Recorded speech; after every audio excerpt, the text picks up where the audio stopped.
como habíamos anunciado desde temprano en nuestro espacio Tú Mañana, es director de Impuestos Internos y uno de los economistas más versados de la República Dominicana, aunque su condición de humilde no reciproca ese planteamiento. ¿Cómo estás, Magín? Muy bien, muy bien. Gracias por invitarme. Y es un placer siempre tenerte acá con nosotros y para entrar inmediatamente en materia y subrayar un poco los elementos técnicos que tuvimos que superar. Magín, el debate del diálogo nacional sigue sin guión lo que es el planteamiento de una reforma fiscal, aunque las tendencias se van madurando hacia bajar la tasa y ampliar la base. Pero en este contexto, Magín, ¿cómo podría hacerse? Cada punto de lo que tiene que ver con el ITEVIS, que cambiaría IVA, según se dice, significa prácticamente 8.000 millones de pesos en recaudación. Si reducimos cada punto, más las expectativas de lo que se tiene que recaudar, ¿cuánto es, hasta dónde vamos a ampliar entonces la base del ITEVIS? Mira, yo creo que hay que empezar a hablar desde antes de entrar en detalle de cómo se va a hacer o cómo se va a conseguir la recaudación adicional.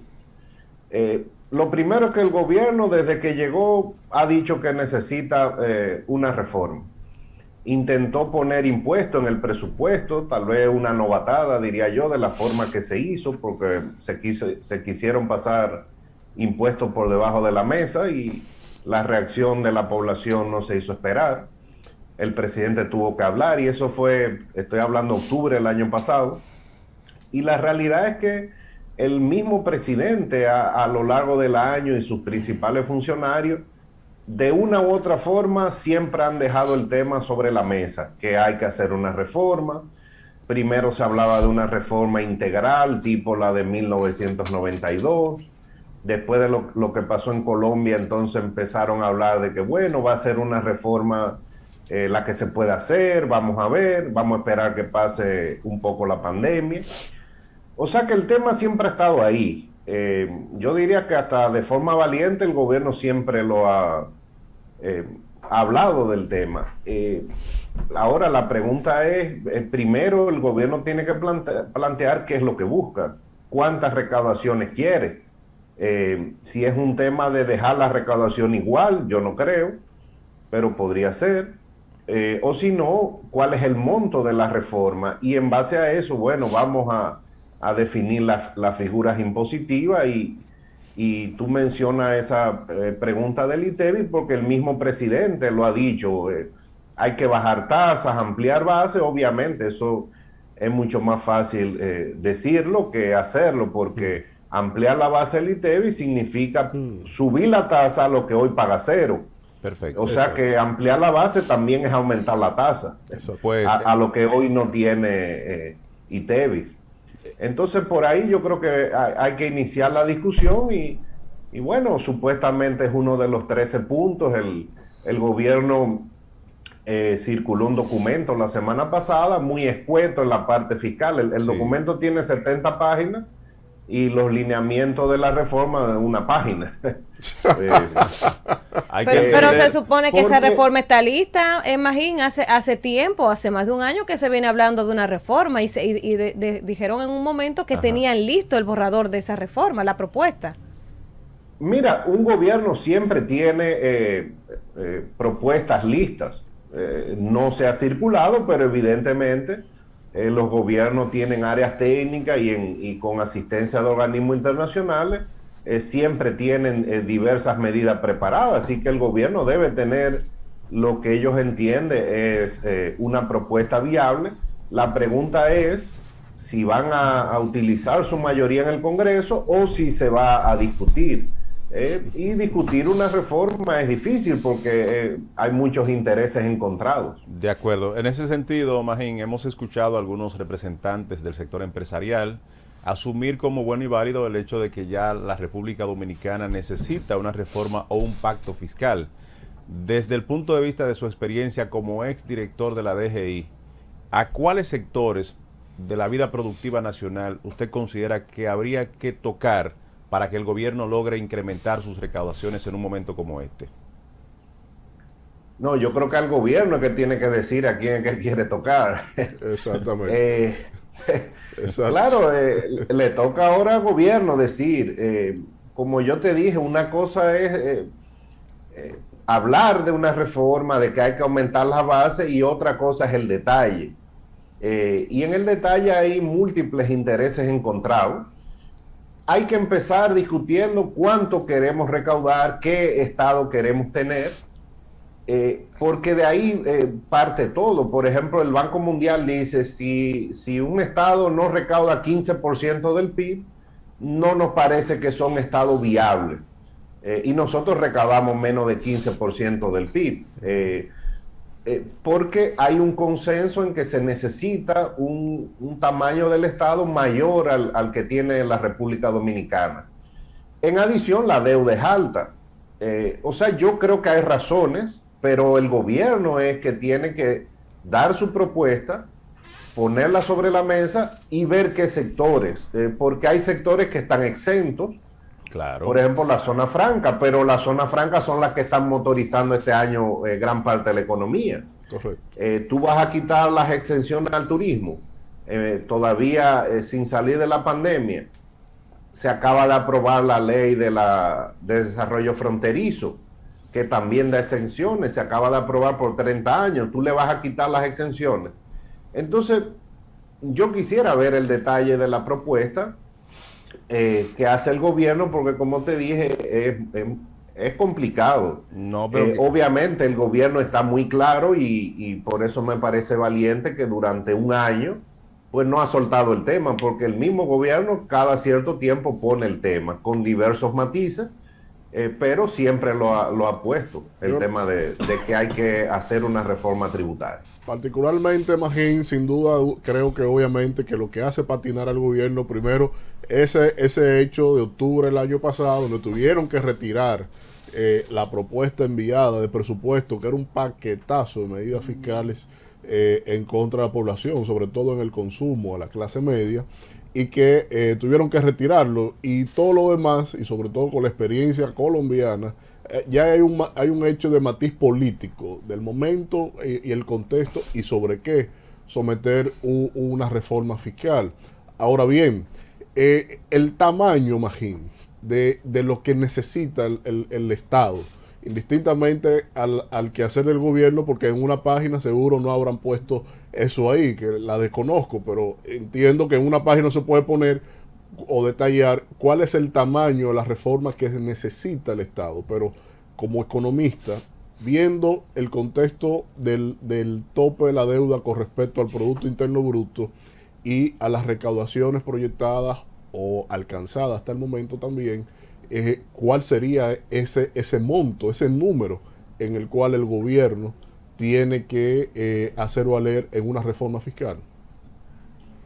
Bueno, mira, hay varios puntos de referencia. El primer punto de referencia es la Estrategia Nacional de Desarrollo, que es del año 2012 y establecía unas metas de recaudación de largo plazo. Y esas metas no se han cumplido. Creo que para el año 2020 la recaudación indicativa tenía que ser cerca de 19-20% del PIB. El objetivo de la estrategia era que fue aprobada en el año 2012, es que hacia el año 2024-2025 estuviéramos recaudando al nivel de lo que recauda los países que menos recaudan de los países desarrollados, digamos 24 o 25% del PIB. Sí. Entonces esa es una referencia. Obviamente, subir la presión tributaria tiene que ser un tema gradual. Tal vez es el momento de modificar esa estrategia de desarrollo porque estamos muy lejos en materia de recaudación. Entonces, si tú no recaudas lo que estaba en la estrategia, también es difícil conseguir los objetivos de gasto.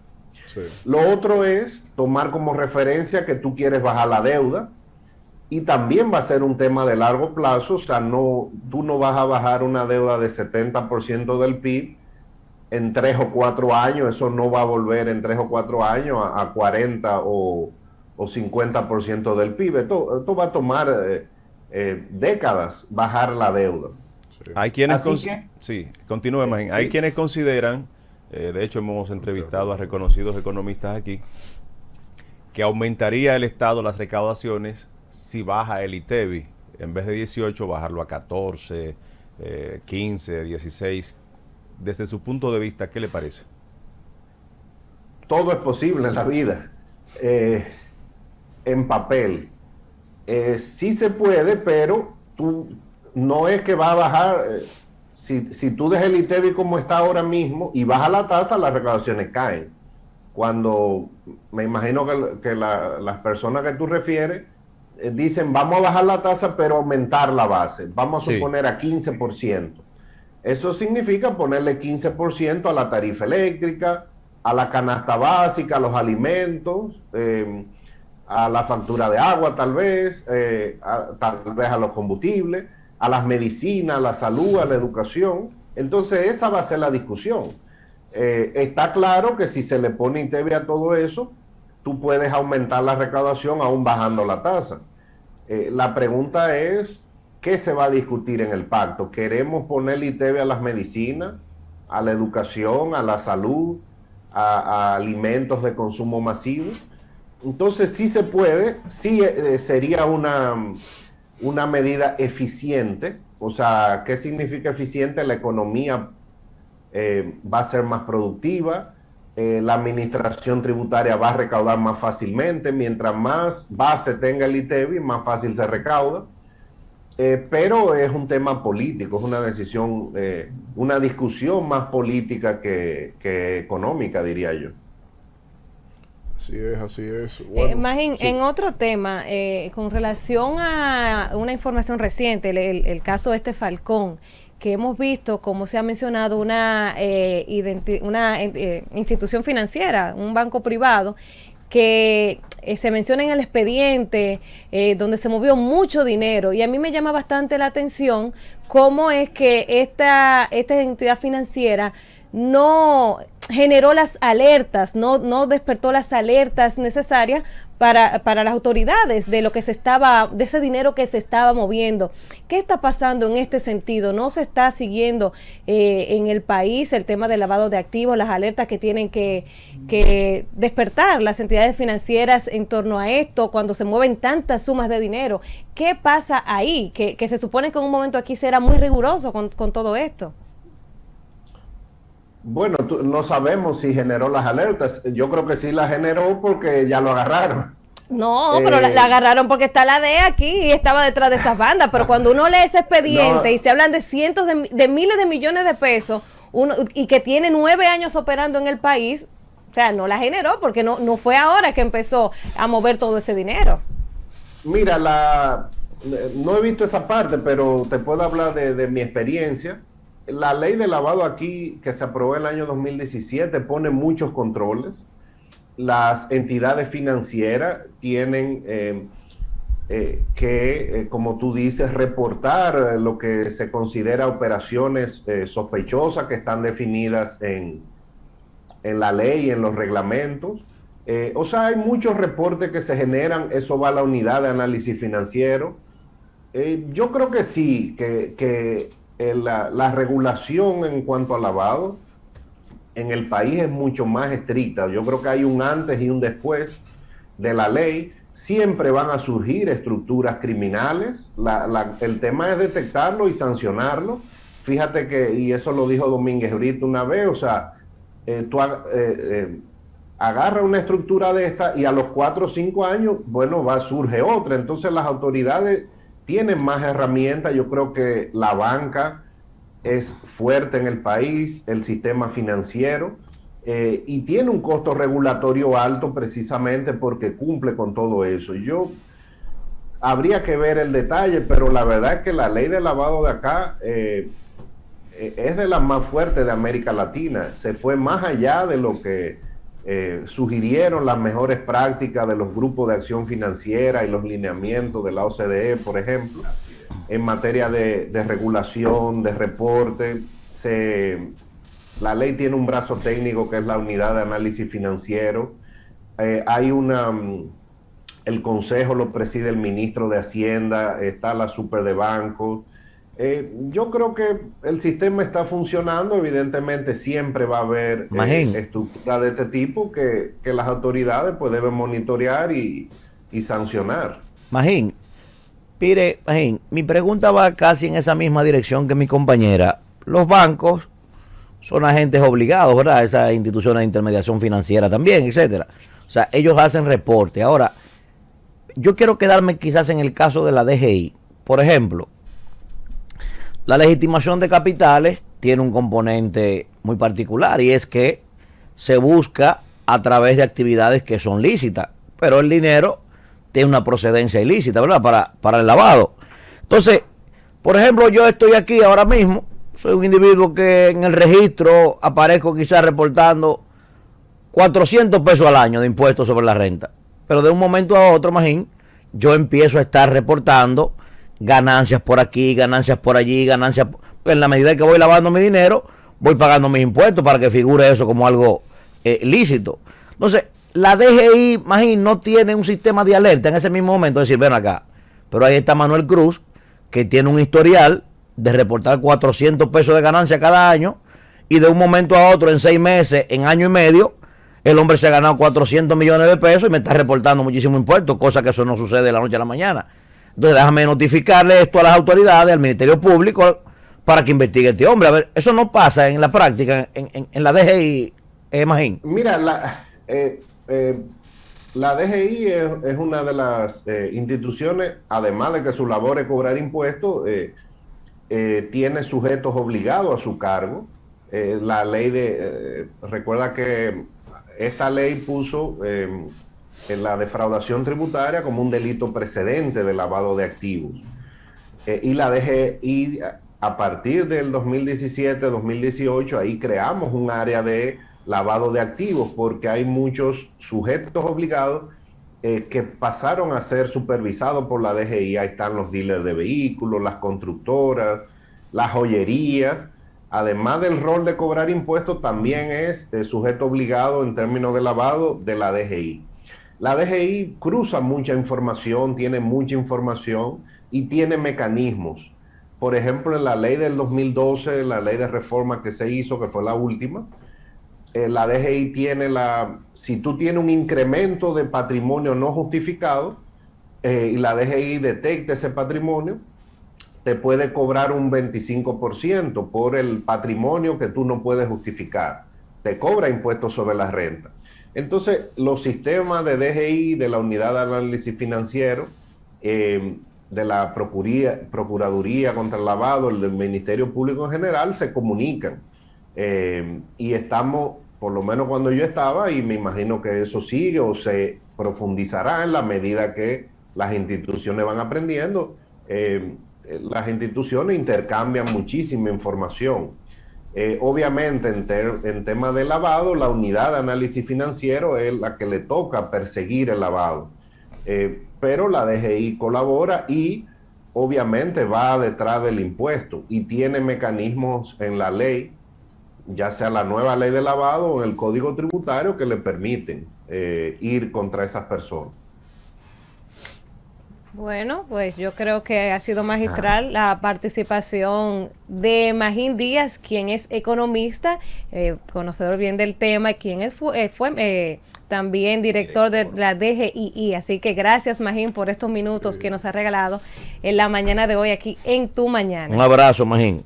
Cómo no, siempre estamos a la orden. Tu Mañana. By Cachicha.